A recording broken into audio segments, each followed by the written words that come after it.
I'm going to go ahead and record this. So here we go.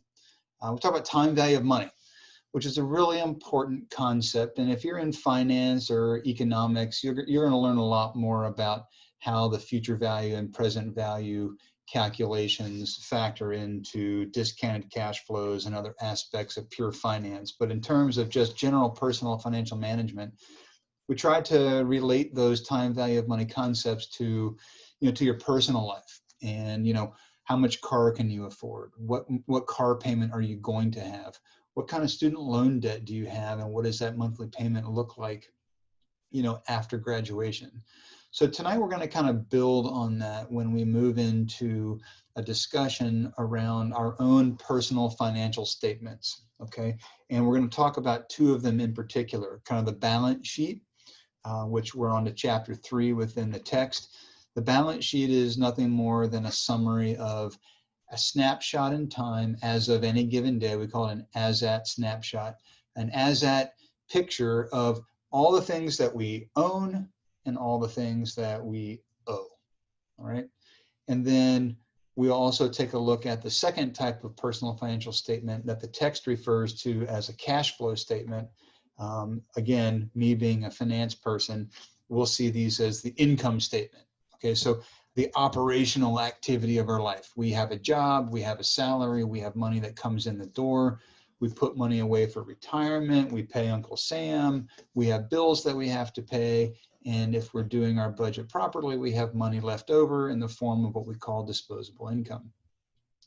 So tonight, we're going to spend the first part of the lecture just kind of talking about some of the financial records that are important for you to keep. Where should you keep them? A lot of this stuff is going to be somewhat self-explanatory, but I hope that you'll gain a few nuggets from the first part of our conversation before we really dive into the meat of tonight, which involves the balance sheet as well as the income statement / cash flow statement. We've got a couple of breakout room assignments that we're going to get into tonight, where I'll just randomly assign you guys to breakout rooms, and I'll hop in to chat with each of you about how you guys are doing on the assignment, and then we'll kind of regroup. One will relate to the balance sheet, and one will relate to the cash flow statement / income statement. So unless there are any questions, we're going to go ahead and get started tonight. Before we dive into the lecture, I just kind of wanted to review a few things on Moodle, and I'm going to share my screen here so we can see it. See what I'm seeing here. Okay, so for tonight, all right, we're going to go through chapter 3. We've got the 2 breakout room assignments that we're going to work on, and we're going to kind of get into this monthly budget template. Now, this is something that you can use. You can download it. You can use it from here on out to start working on your own personal budget, which I strongly suggest that you do. That's kind of the whole point of why you're taking this class, right? And then don't forget that next week, prior to class starting, your Personal Finance for Dummies paper is due. Okay, I've gotten a couple of questions about what that all entails. So let me just spend a minute or so talking about that. It's really simple, okay? And it's not super formal, all right? You need to read the text. The first page of your paper is going to be your executive summary. Okay, no more than a 1-page executive summary. And that's where you get to communicate to me what the key takeaways were, those real golden nuggets from the text that you found to be most applicable to your personal life. Maybe you didn't understand the various components of your credit score, all right, and you found that to be interesting. Communicate to me what about the credit score you learned, okay, and how you can go about taking the appropriate actions, okay, to make sure you have a solid credit score so that you can get access to those lower interest rates. But anyway, so the first page is just an executive summary with like your key takeaways from the whole text. The pages after that become very informal. So you're going to go chapter by chapter. So chapter 1, chapter 2, chapter 3, chapter 4. And then you're just going to literally put bullets, 1 bullet, 2 bullet, 3 bullets of just a couple of nuggets that you learned from each chapter. It doesn't even have to be complete sentences. Okay, it just needs to be key concepts that you took away from that text, chapter by chapter. And you'll do that for each of the chapters within the book for the remaining pages of the assignment. So executive summary, and then a chapter by chapter, bullet point, high level, what nuggets you took away from the text. And then you'll submit that via Moodle next week here under week 4. Once that module opens up, there'll be an assignment Dropbox where you can upload your Word document or PDF for me to read and grade. All right. The other question that I got related to our financial article presentations. And normally, if we were in class, we'd start off class with 2 or 3 of you going to come up in front of the class and kind of talk a little bit about something that interested you over the past week as it relates to finance or economics within the United States or around the globe. But since we're not in class, what I've asked you to do is use this voice thread, okay, as a way to go ahead and get your presentation done. So if you're ready to do your presentation, go ahead and fire up VoiceThread right here off of Moodle, record your presentation, get it uploaded, and then we will all have a chance to comment and view what you found interesting over the past week or so. Okay, so again, not super formal. If you want to do a PowerPoint, do a PowerPoint. If you have an article that you've printed out from, the Financial Times or The Economist, or just something you saw that came across your news feed, it's totally fine if you just speak to the topic that has interested you. Okay, so there's no need to sign up for anything. If you're ready to go ahead and get that done, because again, this is part of your grade for the semester.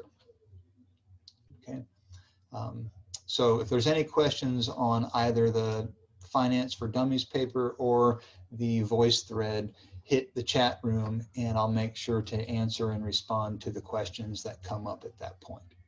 Okay. So with that said, let's go ahead and dive into chapter 3 tonight.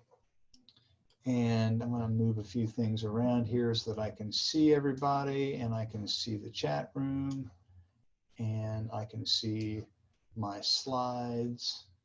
There we go. Okay. So tonight we're going to talk primarily about 4 different learning objectives for the evening. All right. The first one's pretty simple. We're going to talk about what relationships exist between the financial documents that you're going to have and the money management activities that you're going to engage in as you participate in that 6 steps of the financial planning process that we talked about last week. Okay, once we get a good idea of what that process looks like, we're going to dive into kind of where we're at. Remember, one of those financial steps in the process was we have to first understand where we are today. What do things look like today, right? We can want $10 million in the future. We can want a bigger house or just to own a house in the future. That's all great. And those are great goals to have, okay?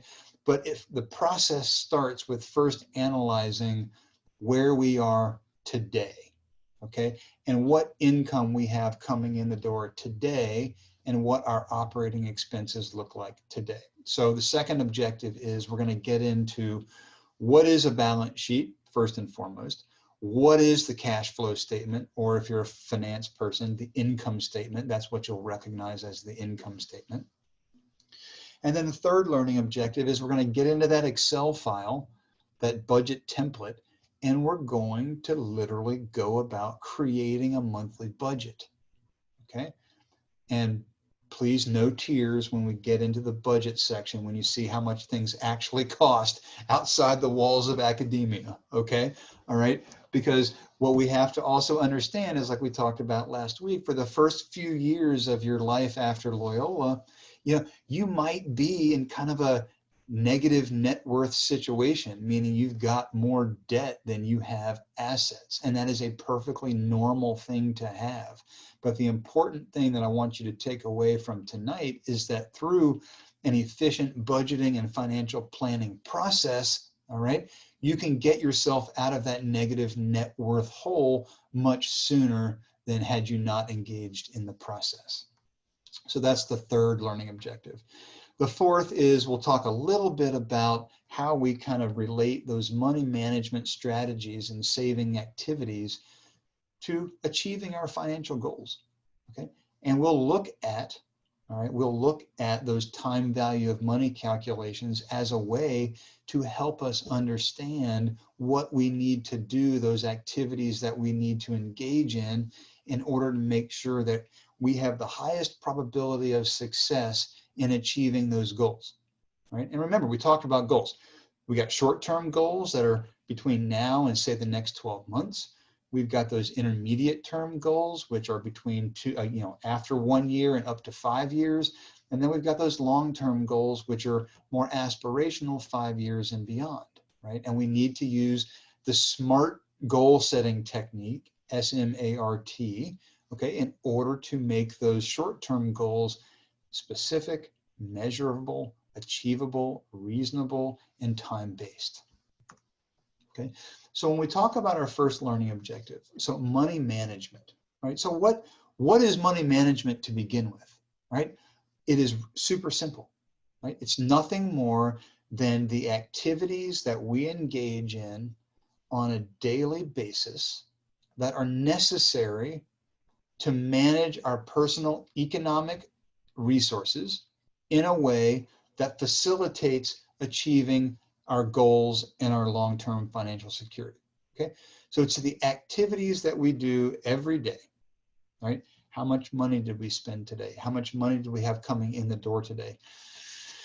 Did I really need to go to Starbucks this afternoon, to spend $8 on, a Frappuccino, right? So those day-to-day activities that we engage in, okay, that allow us to achieve our financial goals, that's money management. That's all it is, okay? And the older that you get and the more complicated that your financial life becomes, okay, you'll have other activities that you're going to engage in, like what my investment portfolio do today? Do I need to reallocate my 401k plan? Okay, should I look into disability insurance through my employer? All of those things, okay, are part of the financial planning process as well as the money management process. Point here is that the decisions that you make on a day-to-day basis need to be coordinated and aligned with what your needs are, what your goals are, and where you are within your personal situation. We've talked over the last couple of weeks about opportunity cost, and I keep reinforcing this, that every decision that you make comes at a price, comes at a cost. Every choice that you make has an alternative choice on the other side, okay? So if we're spending now for our current living expenses, okay, that means that we don't have wealth right now in order to do some other things, like save for that trip to the Maldives after graduation, or investing in a brokerage account, or possibly putting money away into our 401k. But hopefully you'll remember what we talked about last week, and to always make sure you at least pay yourself first, okay? Pay yourself first, and then manage your budget appropriately after that. When we save and when we invest for the future, right, it has an impact on our disposable income, the amount of money that we have available to us today for other options, okay? But as you learned last week, when we talked about how the compounding of interest impacts the growth of your savings over time, you see the importance of, even if it's just $50 a week, $100 a week, saving now for that long-term security is extremely important, right? When we use our credit cards, right? That's great, right? Because we don't have to pay for that Samsung 85-inch television today. We put it on the credit card. But guess what? That ties up future income. At some point, we got to pay that bill. And if we don't pay the bill and we allow all that interest to add up, that $1,000 television that we bought on credit is now costing you maybe $2,000 or $3,000, depending upon how long it takes you to pay it off. So when we buy on credit, it ties up our future income, right? Because at some point, we have to pay off those bills. Okay? When we use savings for purchases, right? If we tap our emergency fund that we're trying to build up to cover 3 months of our expenses, right? We lose interest on that savings. It depletes our savings. It gives us less of a cushion to handle those unexpected things that are going to come up in our life that the emergency fund is there for, okay? When we engage in something called comparison shopping, okay, it can save us some money, right? You can find a better deal. You know, you can use Honey. That's actually a really awesome app. So do you guys use Honey at all? Like on your, I love that thing. It's freaking fantastic. It's great. I mean, I used to have to go, a couple of years ago, I used to have to go and, I'd find something on Amazon and then I'd go to the internet machine and look up coupons for whatever it was I was looking for, whatever coupons at REI. And I'd have to go track and see which coupons were active. But now, Honey is a great app that gets embedded into your internet browser, Safari or Explorer, if you're a Microsoft person, and it does most of the work for you. It's pretty awesome. All right, so it's cut down on some of this comparison shopping time, but nonetheless, it takes time to do that. You can save some money, but it takes time. And how valuable is your time? Are there other things that you could be doing with your time to build your wealth? Possibly. Are there other things that you could be doing with your time that don't involve money? Like, I need to start going for runs again in the morning. Or maybe I want to spend more time with my kids. Maybe you want to spend more time with your grandparents. Okay, so opportunity costs are very real and they don't always involve money. Sometimes they do involve those personal situations that we're in, our health, our family, okay? Non-monetary things that we would be giving up if we spend time comparison shopping. Okay. So when we think about the money management activities and how they relate to the financial planning process, okay? Like we talked about, we first have to understand what we've got. And that involves developing a storage system. It involves data collection, data mining, right? Gathering all of our personal financial records, okay? Having them in a singular place that we can easily access so that we can very quickly and very easily get a snapshot of where we are at a given point in time. Again, opportunity cost. If you have to spend 2 or 3 hours every single time you revisit your plan, just gathering all that information, it's not very effective. And when it's not effective, you're less likely to spend time working on your plan because it becomes a burden. Okay, so how we store and how we maintain personal financial records is very, very important. Okay, and so not only how we store it, but how organized are we when we store it? If I need to go and I need to recreate my balance sheet, so step 2, creating your personal financial statements, if I need to go and build my balance sheet and build my income statement, right? And maybe I've got all of the data, but it's not organized at all into income, expenses, investments, savings, okay? It's just a hodgepodge mishmash of stuff in a folder somewhere. I've got to take time to organize it in order to create those financial statements. Okay, so step 2 is creating where you are at that given point in time from a balance sheet and cash flow standpoint, income statement standpoint. And I apologize, my brain is like pure finance and it has been for the better part of 15 plus years. So I'm going to use income statement and cash flow statement kind of interchangeably. So when I say those two things, just know that we're talking about the same statement, all right?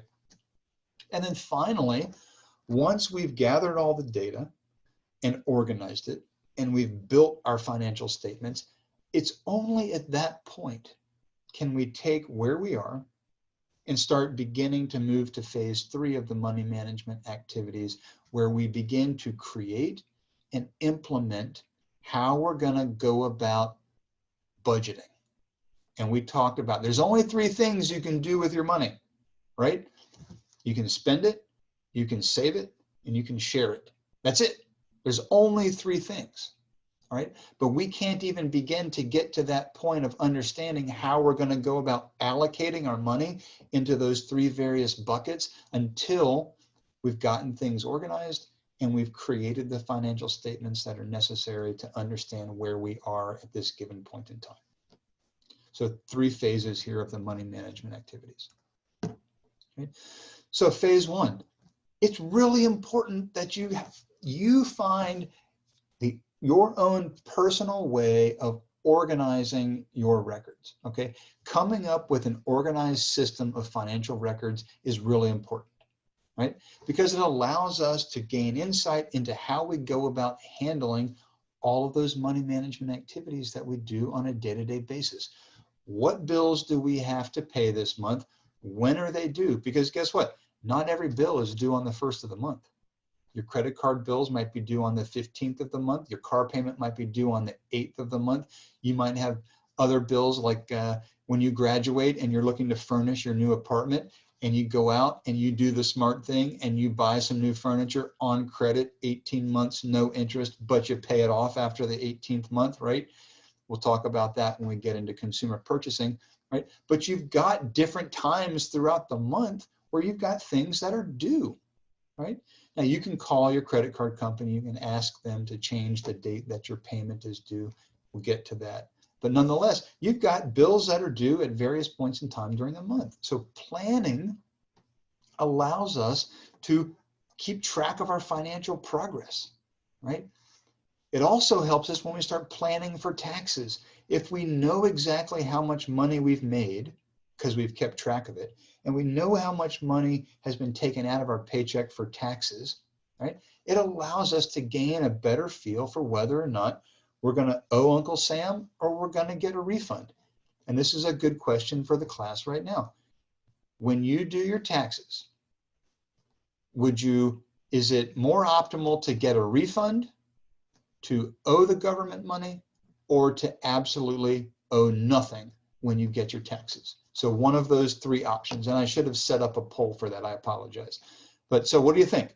Is it better to owe money? Is it better to owe them nothing, or do you want to get a refund when we deal with taxes? Oh, nothing.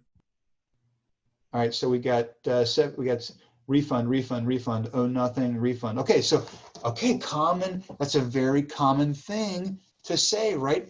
We would like to get money back from the government, but the reality of it is, if you were getting a refund, you just gave the government a free loan. You gave the government money that could have been in your pocket for the prior tax year, okay? So in a perfect world, we want the exact amount of tax taken out of our paycheck every pay period, such that it equates to the marginal tax that we owe after deductions at the end of the year, and we get nothing, okay? The goal is to be 0, no refund, and to not to owe anything. One might argue that it might be a little bit better to actually have to write the government a check, because that means you kept more of your money for yourself. You then got to decide how you were going to spend that additional money in your paycheck. Okay, and when we get to next week and we talk about how we plan for taxes, we're going to talk much more about how we go about trying to minimize the refund that we get or the amount of money that we owe. Okay, so we keep all that money for ourselves. Okay. So where do we look? What options exist for how we keep things organized? All right, well, I've got here underneath my desk my organizer, okay, that I've had for probably 15 years. And it's got tabs in it, all right? That shows, income, expenses, cars, the home purchases that I've made, but it just is in each slot. So you can have a home file, You could, if you have a bank that has safe deposit boxes, I know that's a little bit old school, right? But they still exist and it's still an option for you. You know, I've also got a number of my files that sit within OneDrive, Microsoft OneDrive, which while you guys are at Loyola and you have access to that, it's a great place to store those documents. A, because it's highly encrypted. B, you're leveraging like the Loyola IT infrastructure to keep everything backed up so you're not having to have multiple backup devices at the house. You've got other options. Dropbox is another good option. Okay, so there's a lot of cloud-based storage systems that are out there to help you keep these things organized. All right, you could also, if you wanted to, you could have, a home safe if you needed to. All right, depending upon the types of things that you have and the value of those items within your personal life. Okay, so when we talk about what things we're going to store and how we're going to store them, right? The things that you're going to want to keep and organize are going to relate to what's most important to you. Your employment records, all right? I have no doubt that when you guys graduate from Loyola, you're going to get an offer letter from a company. And I still have mine from my very first job offer that I got out of Georgia Tech. And it's important to me, right? I keep it in my safe, because I want to be able to show my kids, like, this is your goal. Like, your goal when you go to college, college is your job, all right? You're spending money, this is your job, and when you get out, I want you to get a letter that looks like this, all right? So I keep it in my safe. Your money management records, okay? Your budgets, right? Your tax returns. If you've got an investment account, keep a recent copy of your brokerage statement in a home safe somewhere or digitally. All right, you've got televisions, furniture. Okay, when you buy furniture, maybe you bought the additional protection package to cover, any tears that might happen within the furniture. You're going to keep that warranty in a safe place so that it doesn't get destroyed. All right. As you progress through your life cycle, insurance policies. Okay. Investment records, things that you bought and sold so that you can keep track of your cost basis, right? And then again, the last two hyphens here, last two bullets are also really important. Your will, all right? Some states require that your wills be filed with the court system so that there's always a copy sitting somewhere. Some states don't, but keeping a copy of your will is really important. But not only keeping a copy of your will, but making sure that somebody knows where it is and how to access it in the event that it's needed. So passwords, right? In this day and age, I mean, how many passwords do you guys have for all of the things that you have access to, on the internet? And please, God, nobody tell me that they use the same password for everything, because when we get to 2 or 3 lectures from now, we'll talk about what a bad idea that is. All right. But, keeping track of where your passwords are. Most all of my passwords are stored in my Apple keychain, on my phone or in my Mac, right? But if something were to happen to me, does my wife have the password to my Mac and know how to get into the keychain in order to access the passwords? I'll be honest with you, she doesn't. And that's a weakness in my financial plan that I need to resolve over the next couple of months.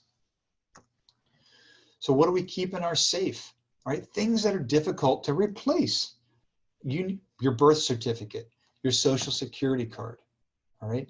If you adopt a child in the future, your adoption papers, your custody papers, all right? God forbid you get divorced like I did, despite the fact that it was a kind of a nasty custody battle. Still, one of the best decisions I ever made was to get divorced. But custody papers, really, really important, right? Your mortgage to your house, your titles to your home, the deed to your property. If those things went up in flames, all right, it would cost you a lot of time to have to go down to the courthouse to replace all of these documents, all right? So the things that are most important, you need to protect, and you need to put those in some sort of fireproof safe. Now, You don't have to have the size safe that I do, but you can go to Lowe's or Home Depot and you can buy a little Sentry safe, all right, that has maybe a 30-minute fire protection, right? And put some of these important documents in your safe, right? Your passport, right? Keep that in a very safe place. I can't tell you the number of times that I've had to use my passport just recently. So my PayPal account was hacked about 3 weeks ago, and I was right in the middle of a refinance on my house. And I had to call Bank of America. They had to lock down my only checking account that I had aside from my business account. And I had to physically go to a branch and bring my driver's license and my passport in order for them to open up a new account for me to verify that it was me who was trying to do this and not the person who hacked my PayPal account. Because they had already ripped $1,000 out of my Bank of America account, and they were in the process of transferring another $1,000 out when I shut it down. Okay, so passport is a really big thing. You know, this is something that over the last number of years has gotten a lot more robust in terms of data storage. So keeping things on your personal computer, scanning copies of your documents, keeping your spreadsheets of your budgets and investment records. You know, through the whole refinance process, I had to provide bank statements, investment statements. I had to provide, you know, the payments that I've been making on my car, right? So I just kind of got into the habit of I keep in my, you know, OneDrive, I keep 12 months worth of bank statements and 12 months worth of credit card payments and 12 months worth of my car statements, just because if I ever need it, it's a one click and transfer of the files to whomever I need to send it to in order to get done whatever it is that we need to get done. Okay. Again, over the last couple of years, your banking institutions, wherever you bank, whether it's Bank of America or Wells Fargo or PNC or, you know, Revere Bank, whatever it is, their apps that they have for their banking institutions have gotten a lot more robust. And you'll have access to a lot of expense tracking, income tracking options that just simply didn't exist 5 or 6 years ago. So those are some of the most important documents that you're going to want to make sure that you organize and keep. All right, now the question is, how long do we keep this stuff? The really important things like your will, your social security cards, your passwords, you want to keep that permanently. All right, don't ever throw that stuff away. Right? For as long as we own our homes or own our investments, right? We want to try to keep those documents for as long as we own those particular investments, right? Your tax returns, the general rule of thumb is about 7 years. God forbid you ever get, you know, audited by the IRS, and we've got maybe a third of a lecture that deals specifically with that later on in the semester. But 7 years is about the length of time that you're going to want to keep your tax returns. And now it's pretty simple. Do your tax on TurboTax, you download the PDF, you move the PDF to your OneDrive, it stays there until you wind up deleting it. Okay. So the second objective for tonight, and this is where we're going to start kind of getting into the meat of the lecture, is once we've organized all of this information, now we got to put it into a useful format, something that we can actually make sense of and then translate into action, right? And this is where the personal financial statement development comes into play, right? So why do we do this? Why do we spend time, all right, developing a balance sheet or developing an income statement? Because it's really important to tell ourselves where we are currently as it relates to our financial position, okay? What is the value of the things that we own today? Maybe we have some fairly valuable things that were passed down to us from grandparents or great-grandparents, okay? And they've increased in value, right? So modifying our balance sheet to reflect that change in the market value of the things that we own is an important process to go through. Not only that, but it keeps us disciplined. We're holding ourselves accountable because we've already decided that we're going to go down this financial planning process. Okay, we've gotten organized. Right? This allows us to help measure our progress towards achieving our financial goals. If we committed to saving $200 a month, okay, and we reevaluate our plan in 12 months, and our savings account does not have $2,400 in it, okay, something went wrong, and we have to figure out where it went wrong. Okay, so it allows us to measure our progress. And then lastly, the final bullet there is when you go to prepare your tax returns, that's an arduous enough process on its own. Don't overcomplicate it by not having things already organized for you to begin with. Okay, so that's another reason why we prepare these documents. Okay. So the first statement that we're going to go through is the balance sheet. It's a snapshot in time. Okay, we call it as at. So as at, 9/15, as at September 15th. Okay, these are the things that we own, our assets, all right? And these are the things that we owe, our debts, okay? So our items of value, the things that we own, the things that have value, not only just to us, maybe intangible, but also have, quote, market value, right? We organize the assets kind of in order of liquidity. And like we talked about last week, liquidity is the ease at which these assets can be converted to cash. And this is really important.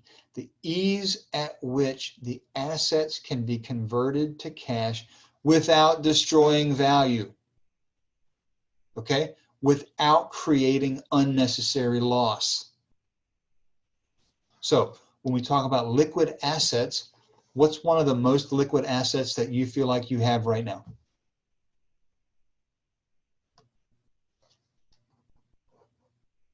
What's the most liquid asset that you've got in your wallet or your purse right now? Cash. Cash. There you go. Right? Yeah, not a trick question. Cash. It's the most liquid asset that you have. Why? Because it's already in cash. Plain and simple. Okay? So things like your checking account, your savings account, all right? Those are already in cash form. All right? Other types of liquid assets moving down the line, you have things like your brokerage account. Maybe you've got stocks that you own, okay? Maybe you have a certificate of deposit at the bank, right? These are not quite as liquid as cash because yes, you could sell your stocks, but then you've got to wait 2 days for the trade to clear. And then you've got to wait at least 24, maybe 48 hours for that cash to get transferred from your brokerage account to your checking account. Okay, so there's a time frame involved with converting those stock assets into cash. Real estate, okay, you own a home, right? You can get a line of credit on your home, but that requires you to go to a bank branch, apply for a line of credit, produce a whole bunch of documents before you get access to the line of credit. So yes, you can have equity within your home, and your house is an asset itself. But to get access to that cash requires time. So order of liquidity, your personal possessions, okay? Jewelry, the television on your wall, okay? Your car that sits out in the front of your dorm room or your parents' house right now, okay? All of these things are things that we own, the assets that we have, all right? And this is really important. It's not the value of the asset at which you paid for it, okay? It is the market value of those assets at the point in time that you're creating your balance sheet, okay? So for example, you went out and you bought a car, a Honda Civic, right? Beautiful car, really super, good entry-level vehicle, very safe, great gas mileage, relatively inexpensive in relation to other vehicles, 25 grand, okay? The second that you drive it off the lot, Car's not worth 25 grand anymore. Okay. The market value of that car is probably 19 grand. Okay. So the balance sheet, when you list the value of your vehicle, it's not what you paid for it. It's what the market would give you for the vehicle at that snapshot in time. It's a very important distinction to make. Okay. So asset side, what we own, the market value of what we own at a given point in time. Okay. So the assets sit on the left-hand side of the balance sheet. All right. Or if you're seeing me through the camera, let's do it this way. The left-hand side of the balance sheet. All right. And then we have the assets. The liabilities sit on the left-hand side of the balance sheet. All right. Those are the things that we owe. All right. What are the current balances of the debt that we owe to our creditors? Okay. We separate our liabilities into short-term, or what we call current liabilities, and long-term liabilities. Okay. Current liabilities are bills, the debt that we owe that is going to be coming due within the next 12 months. Long-term liabilities have a maturity of longer than a year. Okay, so your car loan that maybe you financed over 5 years, that's a long-term liability. The mortgage on your home, if you did a 30-year mortgage, long-term liability. Okay, if you borrowed money from the bank and you had to repay it within the next 6 months, okay, then that is a current liability. That note is due within the next 12-month period of time. Okay, and so when we take our assets, the things that we own, and we take our liabilities, the things that we owe, and we take the difference between the two of them, okay, we call that net worth. Okay, so assets minus liabilities equals personal net worth. Okay, and if that's a positive number, that means the value of all the things that we own is greater than all of the debt that we owe. And in a absolute worst case scenario, and we had to sell everything without destroying value, okay, very important. We had to sell everything without destroying value. We could cover all of the liabilities that we had on our balance sheet. Okay. So if you're a finance person, you'll recognize this, okay? Because in the corporate world, it's the same thing. Corporations file balance sheets with the Securities and Exchange Commission, and it looks very similar to what we just talked about, except in the case of a corporation, the net worth is the equity within the firm, the owner equity, the shareholder equity within the firm. Okay, and in this case, you are the shareholder. You're the only shareholder in your own life. So assets equals liabilities plus shareholder equity, also known as net worth. Okay, so when we take assets equals liability plus net worth, we rearrange everything. Net worth equals assets minus liabilities. Okay, so if you are in finance or econ, you'll recognize the relationship between net worth and shareholder equity. When our net worth is negative, okay, it means we run the risk of what we call insolvency, meaning we're unable to pay our debts when they are due. Okay, and we'll talk more about that as we go through the lecture tonight. Okay, having a negative net worth, all right, is going to happen for the first number of years of your life outside of Loyola, especially if you decide to buy a home, simply because the value of the mortgage, the debt that you owe to the bank, is significantly greater than the assets that you would have accumulated in that short period of time outside of graduation. Okay, so insolvency is representative of one's inability to pay your bills, but there are going to be points in time where you're going to have negative net worth simply because you have some long-term debt that extends way beyond 5 years. Okay. So just graphically here, we've got those items of value, the things that we own, minus the items of value that we owe money on, the debt that we owe on, creates our wealth, our own personal net worth. So how do we go about increasing net worth? That's what we want to do. We want to maximize shareholder equity. We want to maximize our net worth. So how do we go about doing that? Well, first and foremost, you can make more money, okay? Get a higher paying job, do a better job at your current job to get a bigger bonus. So you have more money coming in the door. Don't change your expenses. Therefore, more money flows to the bottom line, increase in net worth. We can cut out some of our expenses, right? Maybe we don't need that Starbucks every afternoon, and we do it every other day instead of every single day. We can lower our operating expenses, right? We can invest within the stock market, right? In the hopes, then we believe in efficient market theory that in general, over a long enough period of time, prices go up, okay? So we can try to grow our wealth that way, right? And then we can also eliminate some debt, right? Pay off some loans, right? Once that furniture bill gets rolled off, now you've got additional disposable income to decide how you're going to spend it, share it, or save it. Okay? So in this example, all right, we've got the household that's got $193,000 of assets and liabilities that total $88,000, right? The net worth is $105,000. So they are solvent. Their asset level is greater than their liabilities by $105,000, right? That's a really good thing. And that's what we like to see, okay? So let's hop over to Excel real fast and I'll show you how to build one of these things. Okay, so the balance sheet, right? It's really simple. It's nothing more than just a table, right?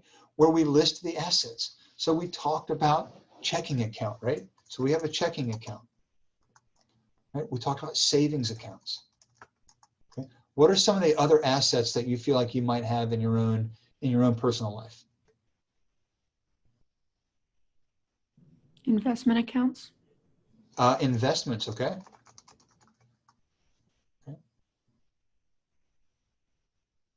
What else? A car. A car, okay. Real estate. Real estate. I love how you guys are just going down like in basically an order of liquidity. It makes my life so much easier here. Okay.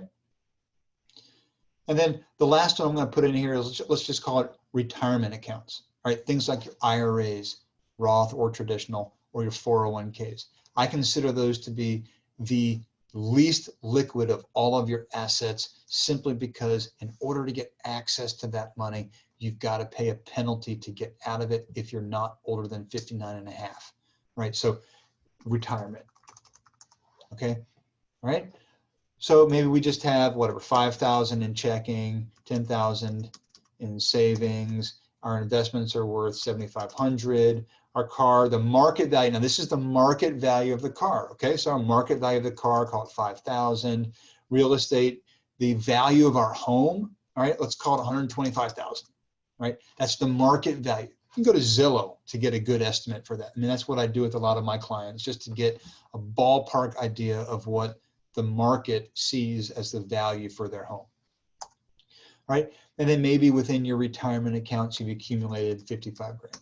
Okay, so in this example, we've got $207,500 of liability, okay, of assets, sorry. So on the liability side, what are some of the things that we might owe to other people or other institutions? Mortgage. Medical bills. Oh, sorry. Oh, medical bills. Oh, that's a good one. Okay, mortgage. Somebody said mortgage. Student debt. Ooh, student loans. What else? Credit card bills. Another big one. Credit card. Car loan. Car loan. Okay. Now Tax. you're getting, what's that? Taxes. Taxes. Okay.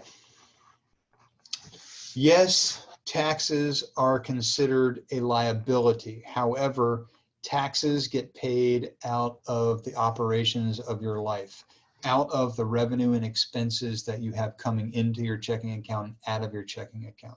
Okay, so taxes in and of themselves do not sit on the balance sheet. Okay, so these are things, These are balances of debt that we owe to other people. Okay, so maybe you've got, you know, $1,000 of medical bills that are still outstanding. That's the balance on your medical bill statement that you get. Maybe you owe $50,000 of principal left on your home mortgage. Okay, your current student loan balance is $25,000. That's how much you owe remaining on your loan. Okay, just like taxes, your student loan payment, the actual monthly payment, comes out of your operating budget on the income statement side, which we're going to talk about here in a second. So the balance of your student loan as of today is 25 grand. Your credit card balance as of today, 5,000. Okay. Your car loan, how much is remaining on your loan as of today? All right. Call it 3,000. Okay. So when we add all of this up, we've got $84,000 of liabilities, bills, loans that are going to get paid off or have to be paid off at some point in time in the future. So when we take our assets minus our liabilities, in this example, assets minus liabilities, we have a net worth of 123,500. All right, positive net worth. Excellent. Okay. When we get to the midterm, you're going to have to do this. Okay. The case study will give you these various variables. You're going to have to parse them out into, is this a balance sheet item? Is this an income statement item? Is this an asset on the balance sheet? Is this a liability on the balance sheet? You're going to have to calculate total assets, total liabilities, and net worth. Okay. So are there any questions about the balance sheet? Okay, keeping in mind, what goes on the balance sheet are not the monthly payments that are due. Those come out of your operating budget from your income statement. These are the outstanding debt balances that we owe and the current market value of the assets that we have. Okay, is a very important distinction to make. So for credit cards, for example, if you're paying $250 a month on your credit card bill, that $250 a month doesn't show up here. That shows up in your operating budget, which then as you pay your bills out of your operating budget and you have more money coming into your checking account, the value of your checking account is going to go up or down based upon all those bills that you're paying. So you're accounting for those monthly payments, but you're just simply doing it through the asset of your checking account. Does that make sense? Okay, good. I see some heads nodding. Awesome. Okay, so that's the balance sheet. Assets, what we own, liabilities, what we owe, net worth, the difference of the two. We want that number to be positive. Okay, so moving on from net worth, let's head over to the income statement, right? So actually, you know what? Let's just do this real quick. Let's get some practice putting together a balance sheet. So let me go ahead and open up Moodle here. And let's open up this, what are they worth? So if you guys want to go ahead and open this up on your own Moodle screen, we can get into our first breakout room session for tonight. Okay, and let's go through the Johnson household. All right, so what you're provided with here, okay, is a kind of a summary of where the Johnson household sits. All right, they've got a home that's worth $150,000. They've got a $160,000 mortgage that they still owe. They make payments of $1,200 each month. Now, does that go on the balance sheet? Would that $1,200 go on the balance sheet? No. No, because that's a monthly expense, comes out of the operating budget, okay? So I'd like to go ahead and just randomly assign everybody into breakout rooms. And what I'd like for you to do as a group, okay, is go through the Johnson situation here, okay? isolate for each of the numbers that you see on this, within this paragraph, isolate them as which ones are balance sheet items. Okay, we haven't talked about the income statement yet. So just isolate which ones are balance sheet items, right? And then within the table, right, go ahead and put the item and the value of that item, whether it's an asset or a liability, total everything up, and then let's calculate what net worth is. Does that make sense?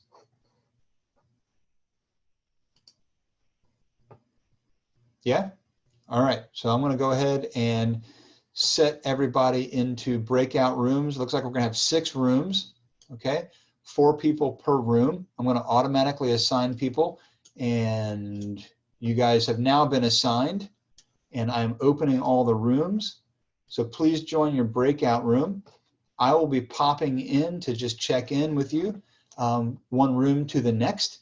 And so go through the Johnson's situation and begin to list out what those assets are and what those liabilities are.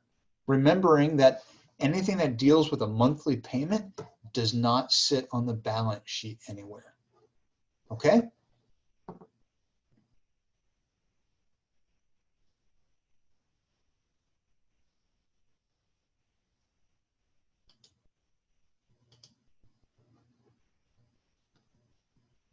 All right, let's take, I'm going to do a broadcast message here to all. Let's spend 10 minutes on this, okay?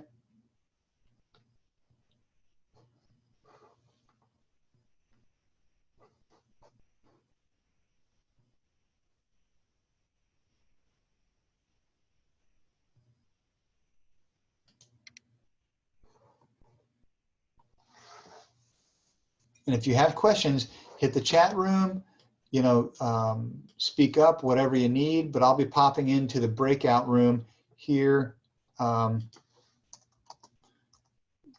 the next couple of minutes, just simply to check in with everybody.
How you guys doing?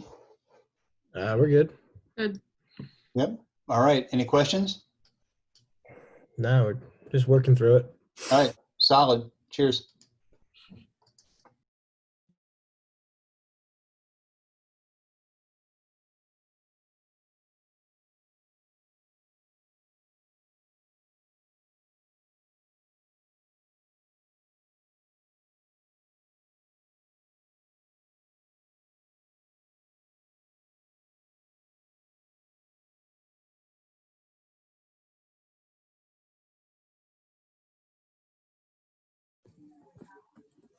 Is card collection? That's not a thing, right?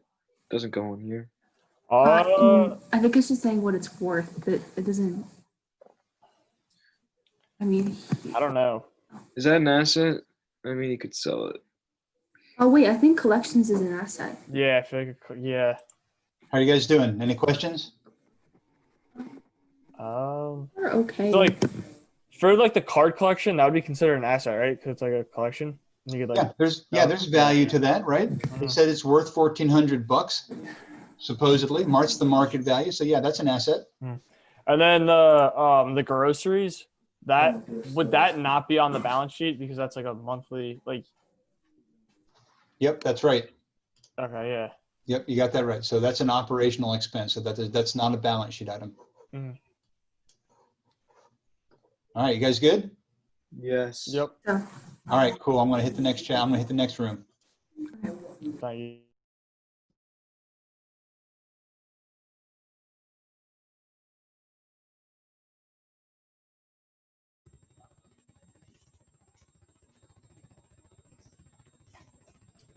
How's everybody going? Good? Yes, I think so. Yeah. Any questions? How are we gonna wait? Do we just need to calculate the numbers on our own? Yeah. Okay. So just task somebody in your room with kind of keeping track of what's on the left and right side, summing everything up. Okay. Got it. All right. I just brought my Any calculator. questions? Can you clarify again what counts as why does the credit card debt not an operating budget amount? The credit card, the monthly payment goes in the operating budget because that's the amount that you're going to make every month. But the outstanding balance is an outstanding debt that you eventually will have to pay that you owe. So therefore, the total balance sits as a liability on the right-hand side of the balance sheet. Okay. Got it.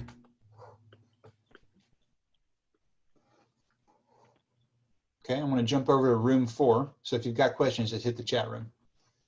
Okay.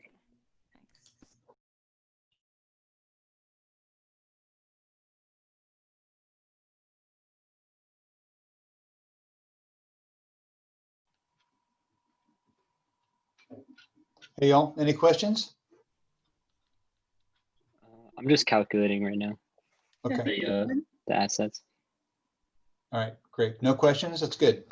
I have a question that's kind of like unrelated to this a little bit. It's like, so they have like 5,700 in like their savings and checking account. Would it be better for them to just try and pay that, like take that money right now and pay it off, and start putting it towards their loans that they owe?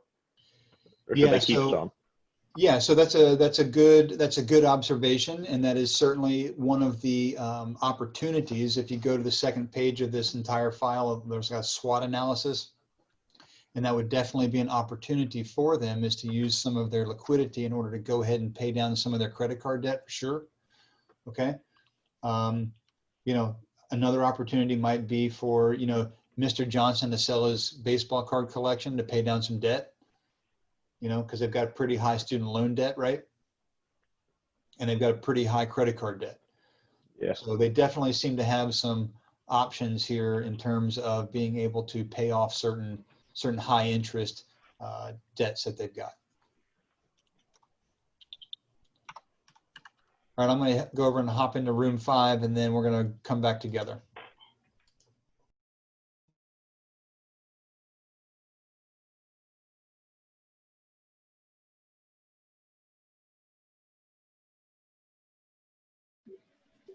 We don't do the part below the table, do we? I don't think so. How you guys doing? Any questions? No, we just finished. All right, awesome. We'll get back together here in probably 1 more minute. Okay. Sounds good. Cool.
Just doing some quick math here.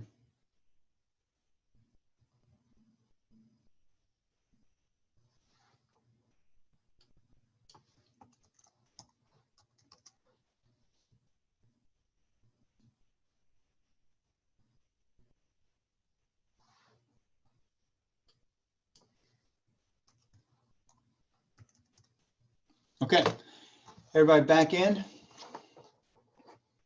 Looks like it. All right, so what'd you guys come up with in terms of the Johnson's total asset level?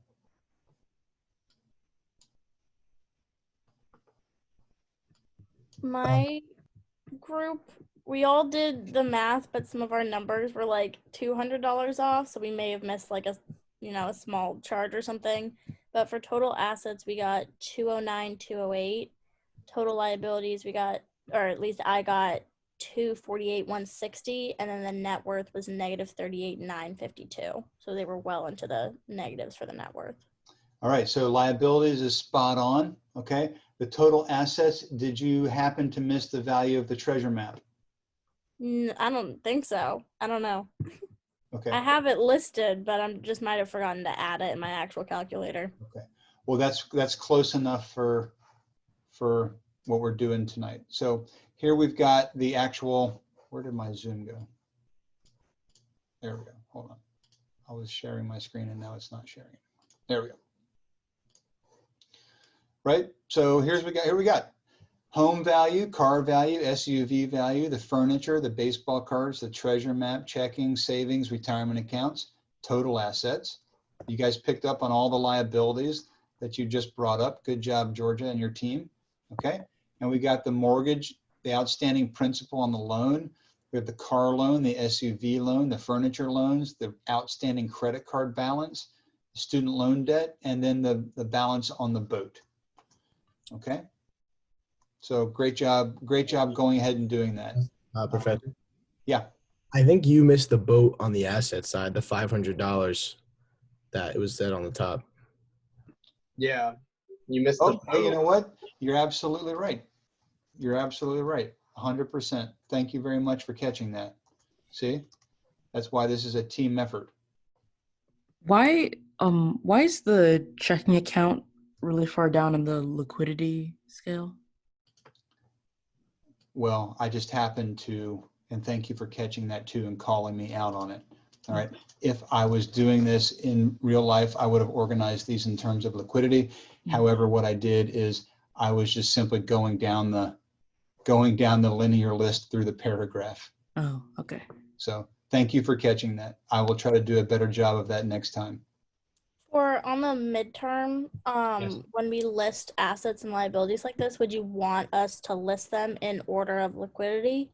I would like for you to do that. I'm not going to take away any points if you do not list them in order of liquidity, But yes, I would like for you to get in the habit of listing them in order of liquidity. So I will make sure to make a note of that for myself for this exercise next semester for sure. Okay, so assets, liabilities, net worth, and I think this actually changed a little bit too now.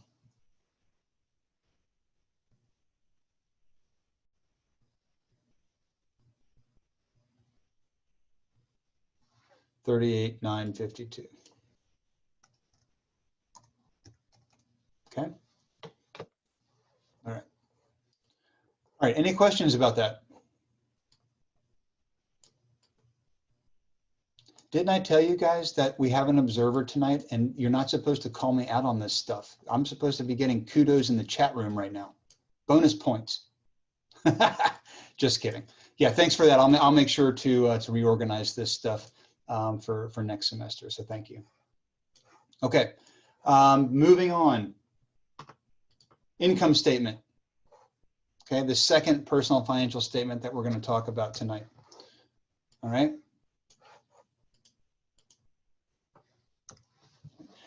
What is the cash flow statement?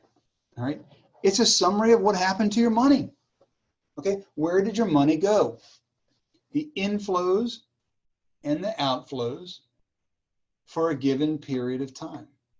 It's summarizing your operational activity, okay, for that period of time that you're interested in evaluating.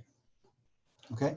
So it could be for the course of a year. It could be over the course of a given month, over the course of a quarter, whatever period of time that you're looking at evaluating it over, your cash flow / income statement is designed to give you a summary of your operations, what you've done with what you earned and what you've done with how you've spent your money and how you've saved your money. Okay. So there's a process that we go through for calculating this as well. We take all the money that came into our accounts and we summarize all of the cash that went out of those accounts. And at the end, we'd like to see some money left over, disposable income, in order to determine whether we've got a cash surplus or a cash deficit. Okay. So obviously the first thing we have to know is, what money do we have coming in the door?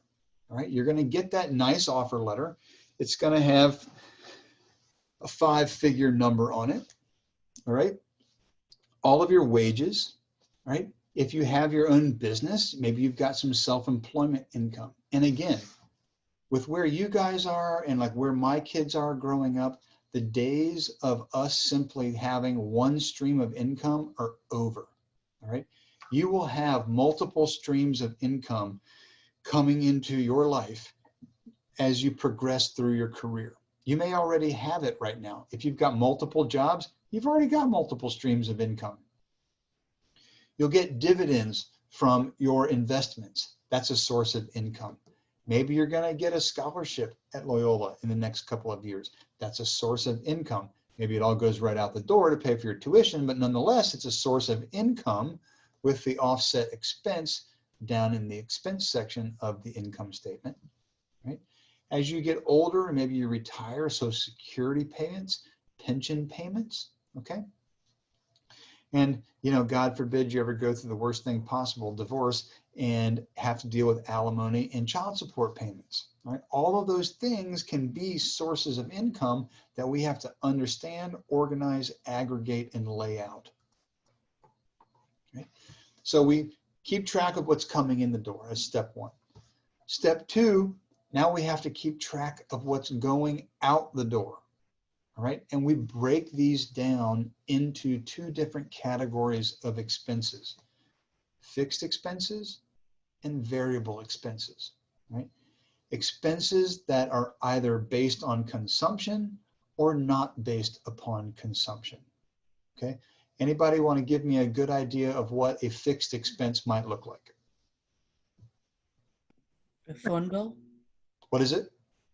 A phone bill? A phone bill. Okay, so if you're on a flat monthly payment phone bill, then yeah, that can be a fixed expense. All right.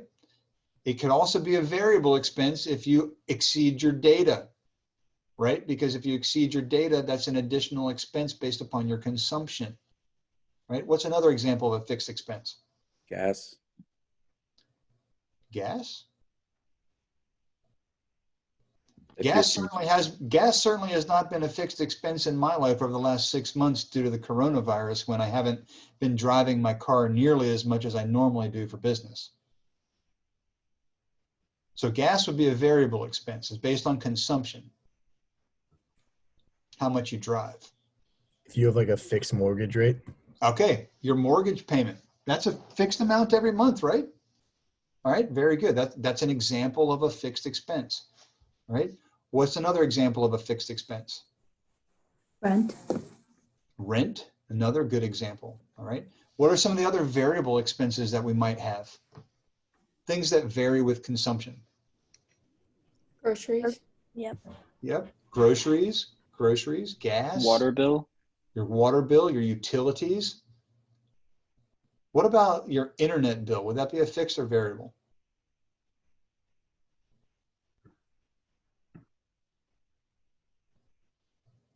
Variable. Fixed, right? You pay $79.99 a month for a 100 by 100 or 1,000 over 1,000 internet connection, and it stays $79.99 a month for the term of your contract. All right, no matter how much you use or how little you use, you still pay the same amount. So your internet bill is actually technically a fixed expense. Okay, so we've got cash coming in the door, and we've got all these other expenses in our life that have to come out of our checking account, out of our operating account. And then hopefully at the end of every month, we have net cash flow and it's positive. So the difference between inflow and outflow is the net cash flow. Okay, and we want to try to maximize that number, right? Just like when we deal with corporations in the real world, we want to try to maximize revenues and minimize costs so that our net income is positive. Same thing in our personal life. We want to maximize the level of income that we've got. We want to operate as efficiently as we can on our expenses so that we have money left over at the end of each period. Okay, so let's go and take a look real quick at what an income statement looks like. And I'm going to, again, hop back over to Excel here. If I can find the Excel file that I actually had open. Where'd you go?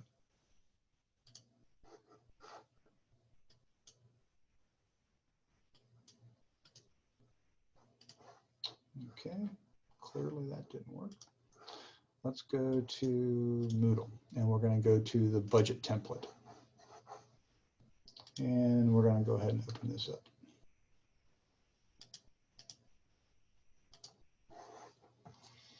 All right. So on the budget template, which should be coming up now,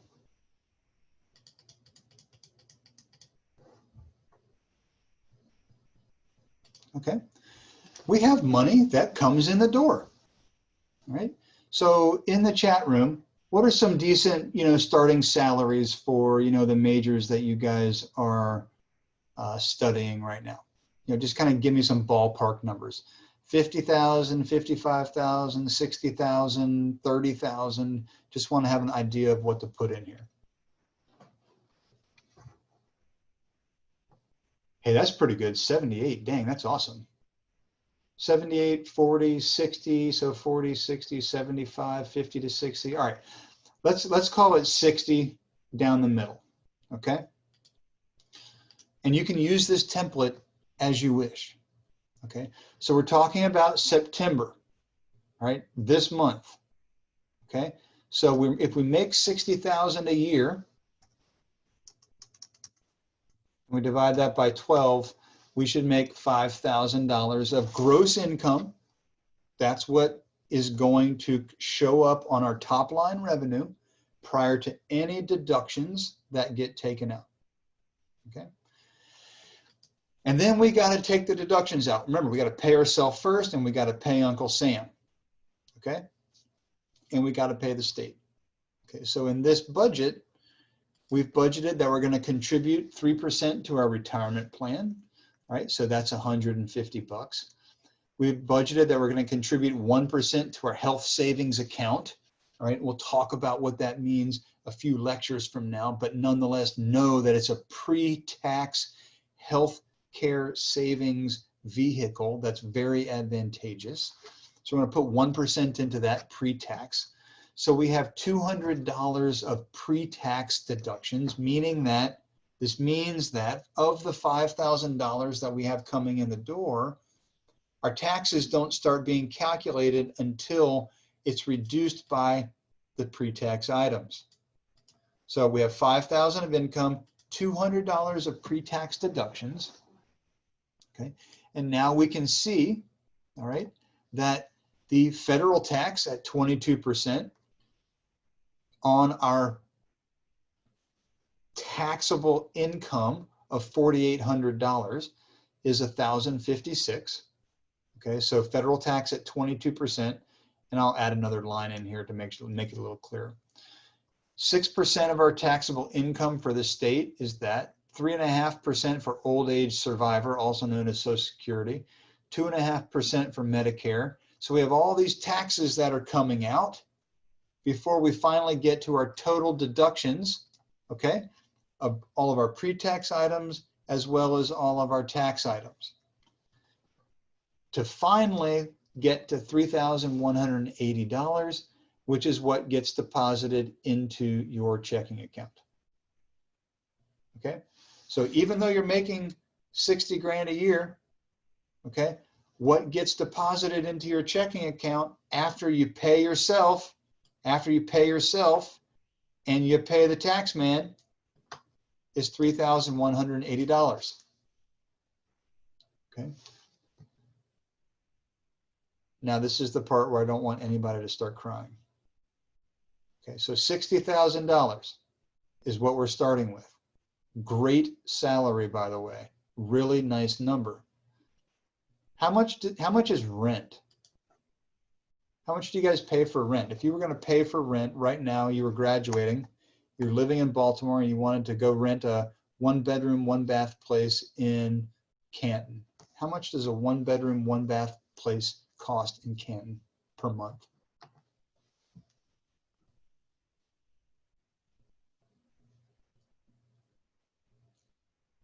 $1,000, $1,200. Okay, so we'll split the difference on those and call it $1,100 per month. Okay, what's the cost of internet per month? In general, how much you think you'd pay for internet for a decent connection?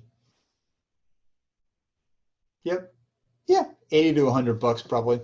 Verizon's got like a triple play right now for like $80, so we'll call it $80. We're going to leave this one alone for a second. Your cell bill, right? How much does a cell phone cost per month?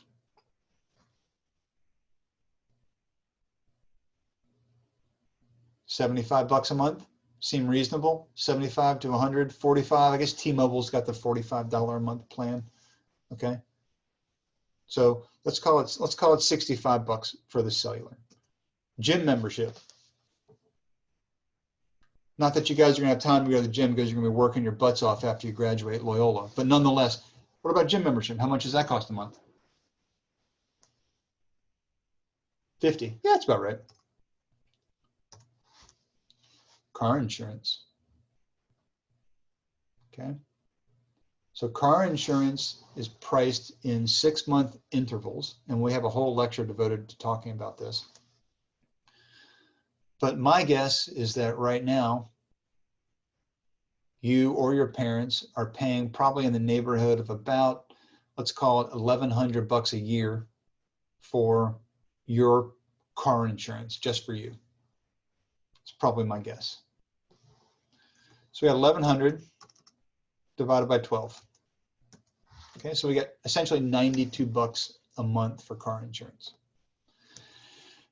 And anybody have a car payment right now? What's your car payment? If you feel comfortable sharing.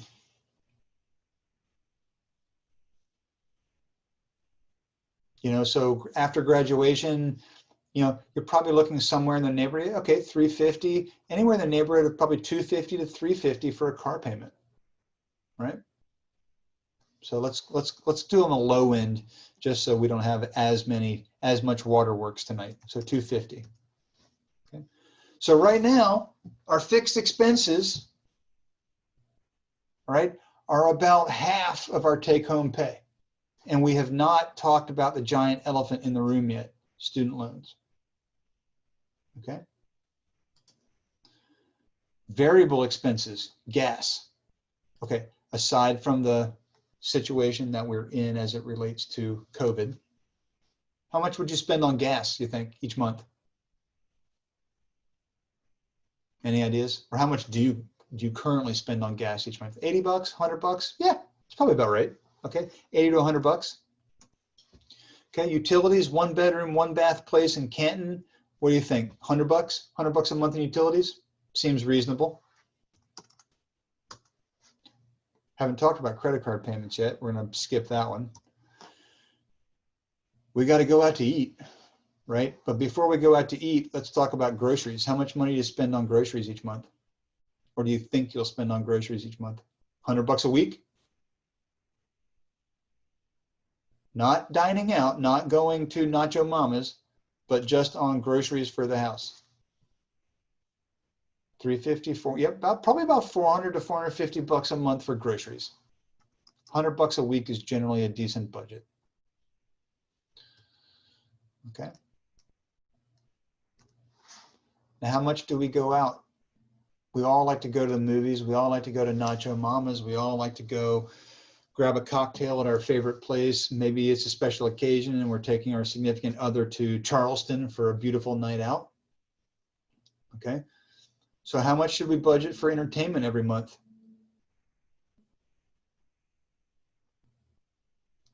There we go. Those are some good numbers right there. Those are realistic numbers, 800, 500, all right, 600. So that's exactly what we're going to call it. We're going to call it 600 bucks for entertainment. Not unreasonable. Okay. How much do we spend on monthly subscriptions? You know, Netflix, I mean, I have to have the maximum package because I've got 3 kids. So I got to do like $12.99 a month. But then I've got Disney Plus, too much. Yeah, Andrew, no joke, right? 50 bucks, 70 bucks, right? So yeah, exactly. Between Netflix, Spotify, you know, Amazon Prime at 100 bucks a year, you know, you're probably looking at 70 to 75 bucks a month. Okay. So let's leave it there and just have a conversation. We got 2 big holes. We got a student loan hole and we've got credit card debt holes. And we've got dining out as it relates to food. Leaving all of those out, when we take our gross income of $5,000, we take out all of our taxes and all the things we're paying ourselves, because you've learned something in this class and you're going to pay yourself first. $3,180 gets deposited into our checking account. We got money going out the door for fixed expenses to the tune of $1,637 a month. Money going out the door of $1,250 a month for variable expenses.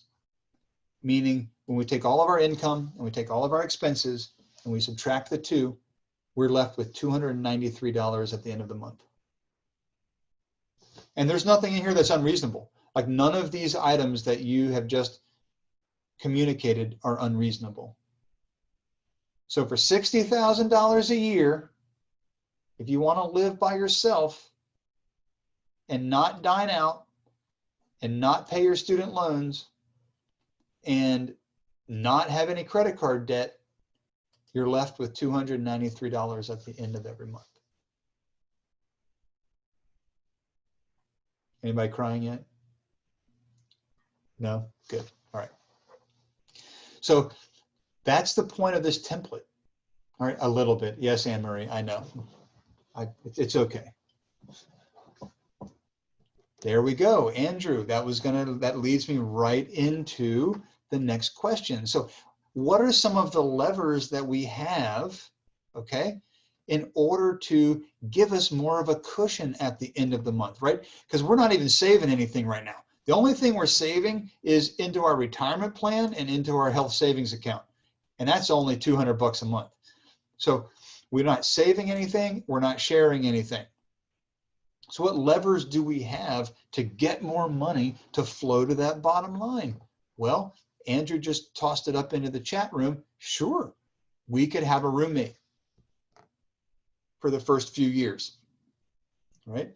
But then we're looking at a 2-bedroom, 2-bath place in Canton, which isn't 1,100 anymore. It's probably more like 1,800, right? Right? So instead of it being 1,100 by yourself, guess the neighbor's Wi-Fi password. Or you know what you could do? I got a good friend of mine whose son is in the 7th grade with my daughter. And this is no joke. For fun, this kid will walk around the Rogers Forge neighborhood and he will hack people's Wi-Fi networks. Like he almost got expelled from the 6th grade last year because he hacked the Baltimore County Dumbarton Middle School IT infrastructure and changed grades for the students in his class because he thought the teacher was being too hard on him. I couldn't believe I had dinner and a couple of beers with him about 2 weeks ago, and he was telling me this, and I was like, oh my God. So yes, you could hack your neighbor's Wi-Fi, and you could steal your friend's network password, Netflix password, or borrow your parents, right? But we're trying to make this as real as possible here. So now we got a 2-bedroom, 2-bath in Canton with 2 people. So that's 1,800 divided by 2. So you saved yourself $200 a month, which flows directly to the bottom line of $493. The point of this is simply that by developing your budget, by putting pencil to paper, okay, or ones and zeros into God's greatest gift to man called Excel, okay, then you can see where your holes are. You can see on paper what your budget looks like and how much you should spend and how much you have left over at the end of every month.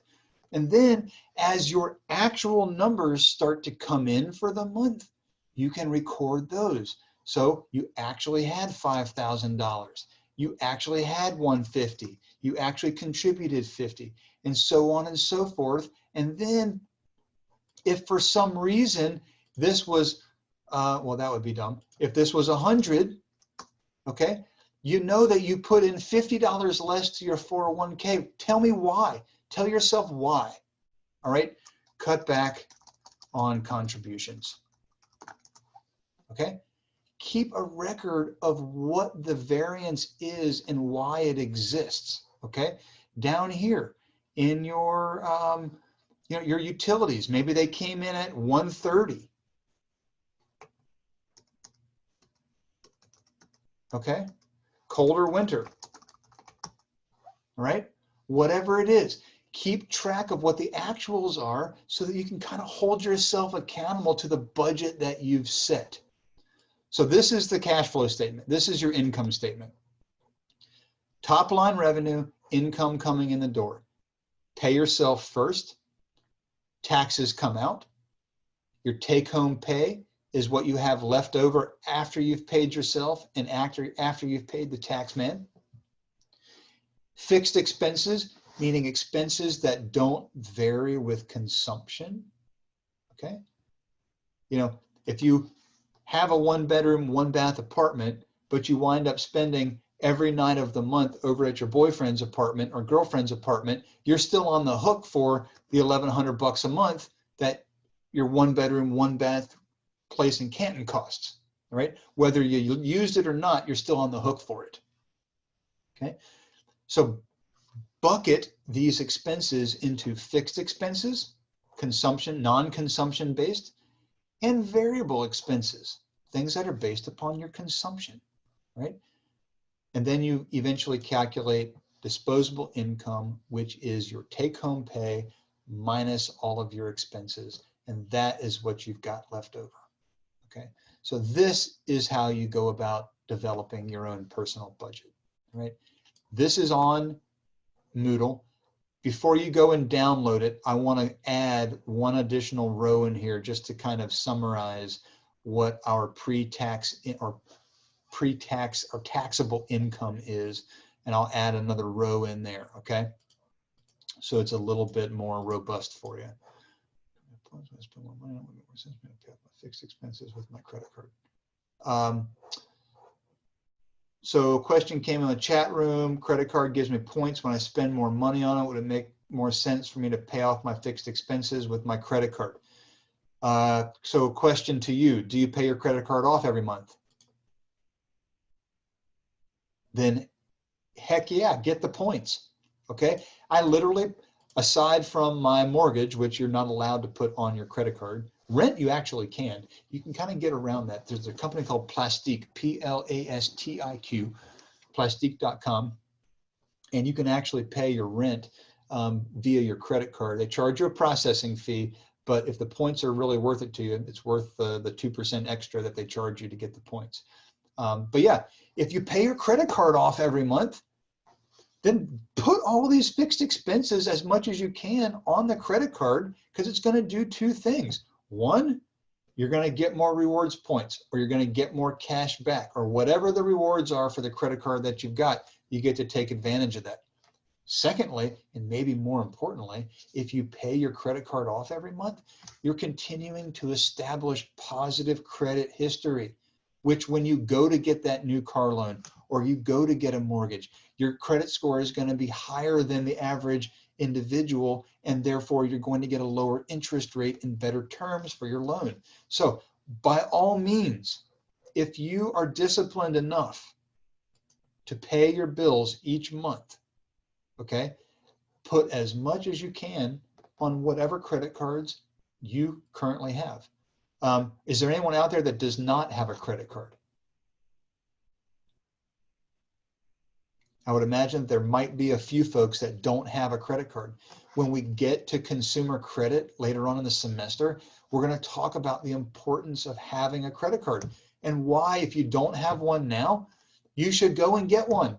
And we'll go to NerdWallet. We'll look at the Apple Card. We'll look at the options that are out there for you. But you need to be able to start establishing credit. Using your debit card is great, and that's really a good financially savvy, financially wise thing to do, because you're simply using the cash that you have available to you to avoid going into debt. The problem with it is that you're not establishing a credit history. You have no record of being able to pay your bills through to the creditors whom have issued you a line of credit. Okay, so having a credit card can be a really good thing if you manage it properly, but it can get you into trouble if you don't manage it properly. And we'll talk more about that. I believe it's in chapter 6. Angelica, yes. So would you recommend that all students, like, because I just applied for my credit card and I applied for the Discover student card? Yeah. Because on NerdWallet it said that the 2 student cards that Discover offers are the best ones. Do you agree with that, or do you think that it's just a way to get students to get credit cards? Nope, I think the Discover It, is that the one that you got?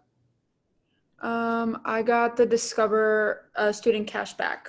Okay, Discover. So the Discover Student Cashback and the Discover It. So Discover, IT, Discover It, those two are really good, right? And so when I get asked the question, like, which credit card should I get, right? And if there's no preference on other perks, like there's other cards that give you more perks if you eat out more, there's other cards that give you more perks if you travel. If you're just looking for a really good entry-level credit card to start establishing a credit history and get some level of cash back, those 2 cards, the one that you just applied for and the Discover It card, are 2 of the best that are out there. And those are the ones that I generally recommend, either those 2 or the Apple Card that you can sign up for through your iPhone, through the wallet on your iPhone. One of those 3. All right, that sounds good. I mean, I'm excited because it was a recommendation from my father to start building my credit. So, yeah, I think that's great. I think that's absolutely fantastic. And when we get to the consumer credit section of the semester, hopefully you'll have gotten that card, and maybe you can talk with us a little bit about, the whole process that you went through to go ahead and apply for it, and how quickly the card got to you, talk a little bit about what credit line they extended to you, if you're comfortable sharing some of that information. Because all that factors into, your ability to establish a good credit history. Excellent. Okay. Any questions on the income statement, AKA cash flow statement according to the text? Okay. Let's wrap it up here in a little bit. All right, so budgeting. We just kind of went through the whole process of budgeting. All right, you're laying out a plan for how you're going to go about spending the money that you worked really hard to make. Okay, you will have just spent 4 years at a fantastic institution, but at a fantastic institution that costs a lot of money. Okay, so you're going to have to get that job right out of school, and you're going to have to work, okay, in order to pay off some of the expenses that you incurred while you were at this great institution, okay, which is where the budget comes into play. All right. When we get into the student loan debt conversation, let's just go back and do that real fast. How about that? Anybody willing to share how much student loan debt we might have sitting out there in the classroom? Normally this would be in the form of a paper. Does anybody have any student loan debt? Well, on average, I will tell you, does having multiple credit cards affect credit score at all? Andrew, yes, it actually does. And we will get into greater detail around how to go about managing multiple credit cards with various lines of credit and the size of those lines of credit as it specifically relates to the utilization of your credit lines, okay? Meaning the credit card companies do look at your overall ability to put yourself into debt and by how much. Okay, so yes, the answer to your question is yes, and we will talk more about that when we get into the consumer credit part. Jade, thank you very much for being open about that. So let's take a look at it. So we got $35,000 of student loan debt.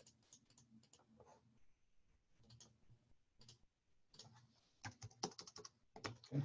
So for those of you with student loan debt, when was the last time you went to talk to your financial aid counselor?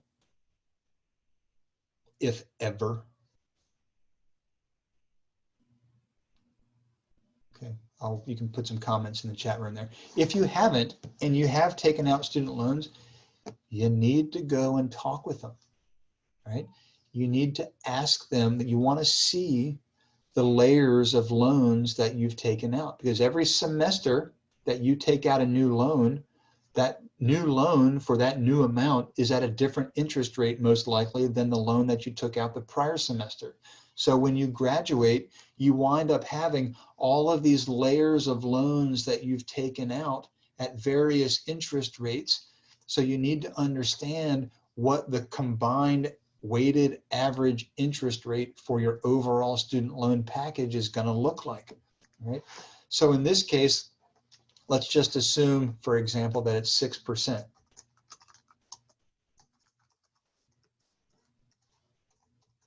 Okay. Anybody know what the repayment period of their student loans is once you graduate?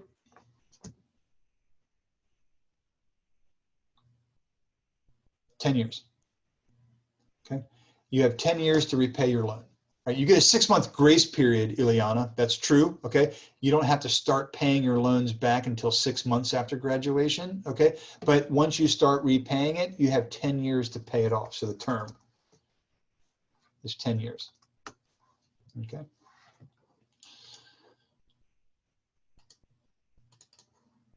Okay. So in terms of the time value of money, okay, what does the $35,000 represent? Okay, does it represent the present value or future value?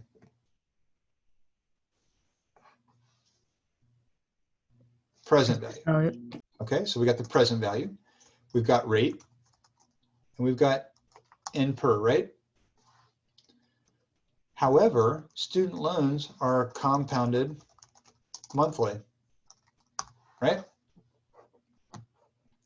So So how do we convert the interest rate from an annual rate to a monthly rate?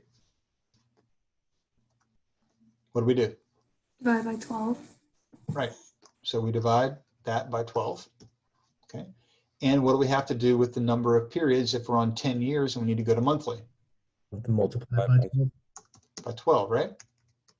The PV is still 35,000.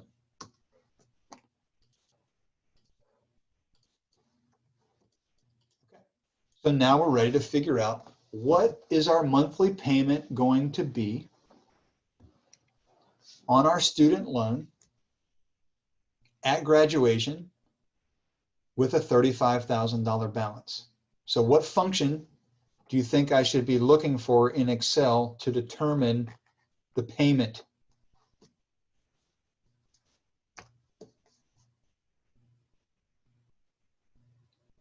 Anyone remember? How about equals PMT for payment? Okay.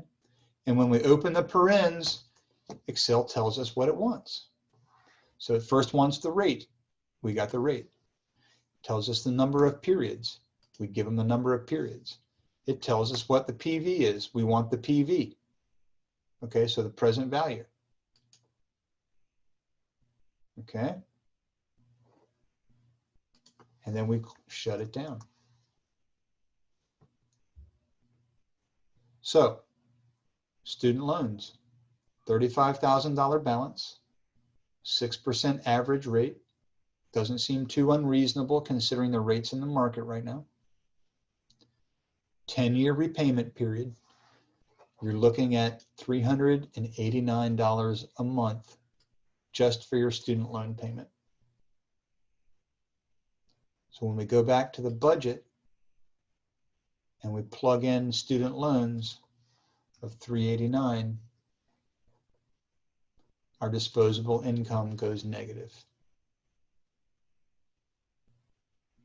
Okay.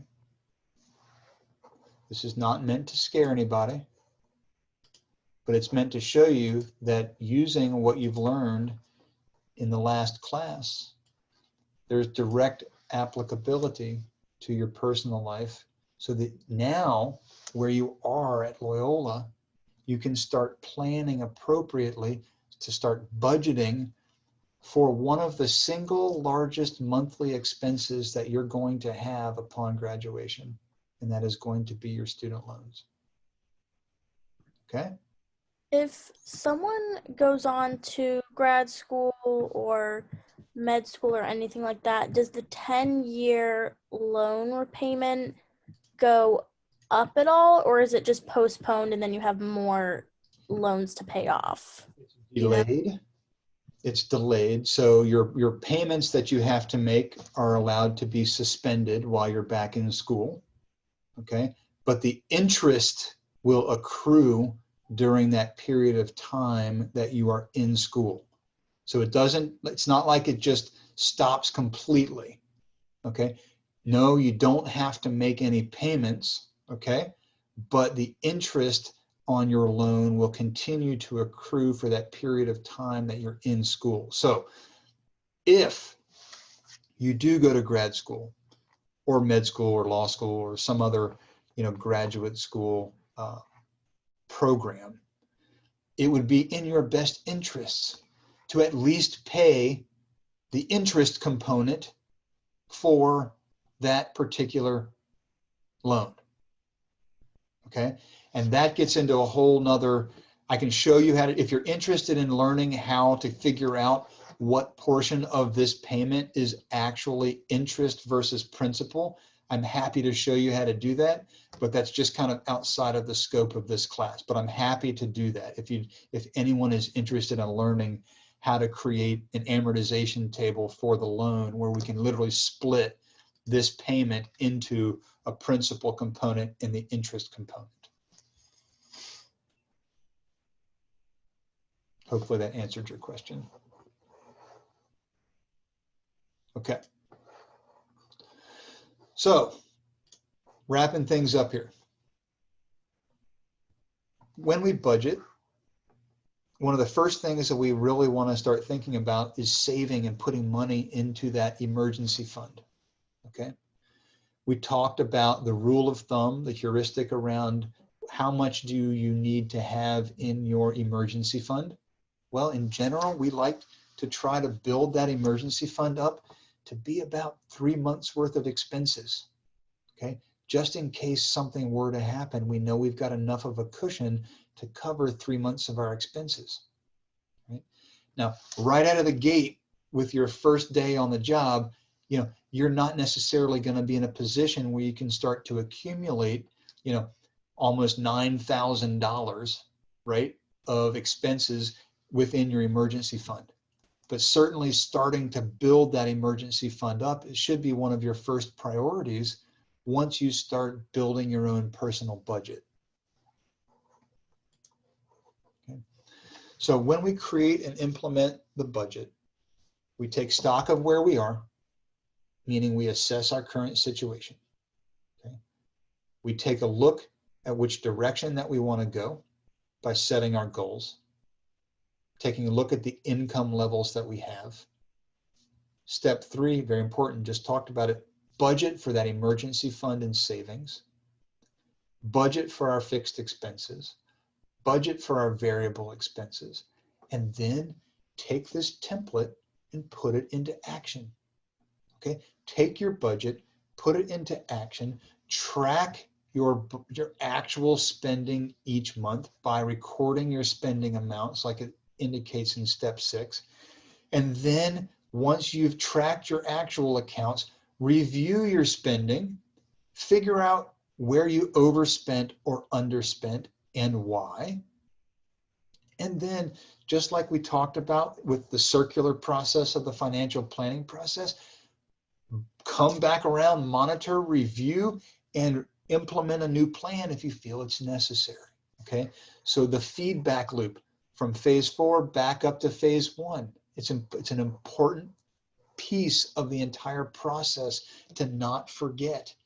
Just because you've done your variance analysis doesn't mean you're done. Okay, if you're truly focused on building your budget, there's a feedback loop that comes into the top to then flow right back through the planning process for the next month or the next quarter or the next year. Okay. So we just talked about all this with the slide prior, so we're not going to go through it again. Okay, so what makes a successful budget? It's planned, it's organized, it's realistic. You leave yourself some flexibility, all right? It's not so rigid that it can't handle slight fluctuations in expenses, either from a fixed standpoint or a variable standpoint.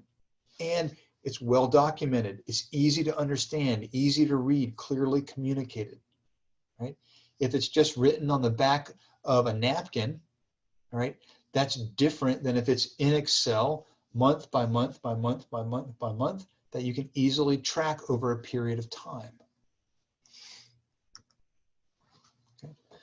So, which budgeting system is right for you? It depends, right? I'm more of a quantitative guy, so I like to use Excel, and I use QuickBooks as my accounting software. Okay, so I'm much more of an Excel-based, software-based budgeting person, right? If you don't have a lot of expenses and you can do it in your head, do the mental budget, right?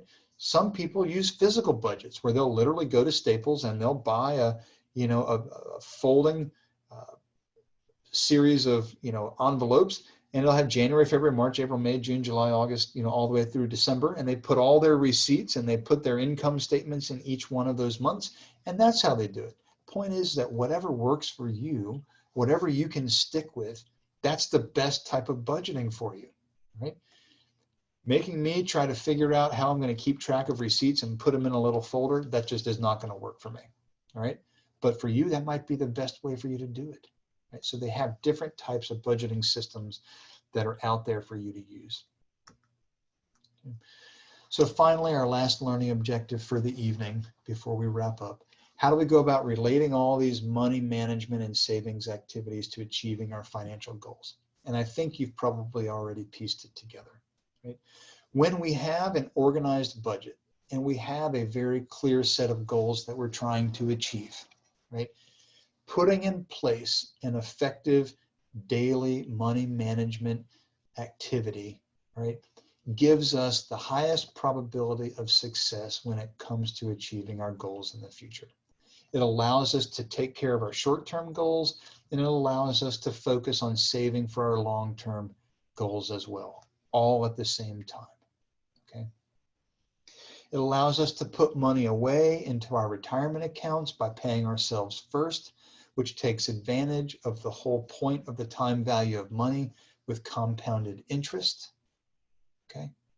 So putting together a well-organized, well-thought-out financial plan and budget is crucial to the long-term success of your goal planning activities. So how you go about being disciplined in terms of your saving is entirely up to you. There's so many things that you can do. Automatic payroll deduction, automatic contributions to a brokerage account, having a savings account that sits outside of your checking account, okay, that you just move money to, it just sits there, you don't see it, you check it maybe 3 or 4 times a year, but you let it sit there, right? If you don't see it, you won't spend it, okay? Save coins in a container. That's pretty funny. I actually kind of do that, and I'm amazed every single time my container fills up and my daughter and I go over to, Safeway, to the little coin bank thing. We dump it all in, and, we wind up walking out with like $200 in coins, so just even that little thing of saving your coins in a jar can translate into additional money that you can use for whatever it is you're trying to accomplish. Okay. And then when we go about trying to figure out how much we want to save, just think about the time value of money calculations that we've already gone through, okay? If we want to set aside $6,000 for unexpected expenses, how much do we need to save each month? How much do we need to save lump sum? If we're trying to save for a home in 10 years, all right, how much do I need to save every month at a given rate of return in order to accomplish that, to get that down payment that we want to make in 10 years, right? So using these time value of money calculations to help yourself establish those SMART goals towards achieving the real goals that you're trying to accomplish through this disciplined financial planning process is really, really important. So that is it for this evening in terms of the formal lecture. Does anybody have any questions about things that we talked about tonight?